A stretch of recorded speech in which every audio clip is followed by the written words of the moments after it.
Lake Wanaka, Elaine Smith Realty. This is late August 2014. It's an amazing day. Just want to talk to you about Jenny and Homes, who I'm affiliated with, and preparing a site for a house build construction. So I'm going to walk you over the platform of this home that's about to be built, and what the good things to do when you're considering building. You've got your land, you're considering building, and what the best process is.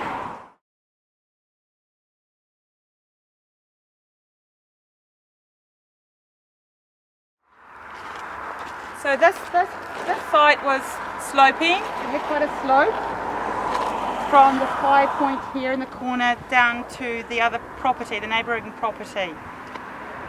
So the lady that owns the property wanted to have a flat level site. She's a bit older, so she thought she needed to be able to landscape it easily after her house is built, but she also wanted to be able to move around it without too much undulation. The problem with not preparing a site correctly is that you can cause yourself unnecessary problems in the long term. With the height of the land and its natural progression to slope downwards, there possibly, or highly potentially, could have been some water problems behind the rear of the house in a sudden rainfall or an excessively damp winter, that sort of thing. Also, there could have been a step up to the rear garden, which wouldn't have been suitable for this client. So the main thing was to consider all her needs and to flatten the site and to have a situation where it was more consistent with the neighbouring property that has been levelled and the property on the lower side, which has also been levelled.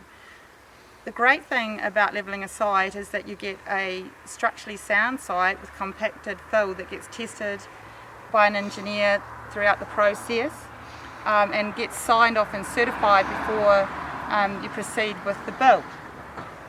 The other fantastic thing, which I'll just show you over here, is that once it's built up to the highest contour, the house will be sitting above road level.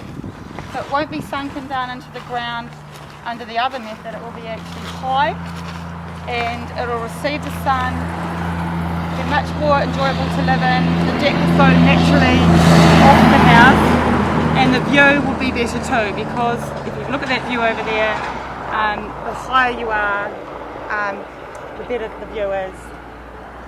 All round, it's a win.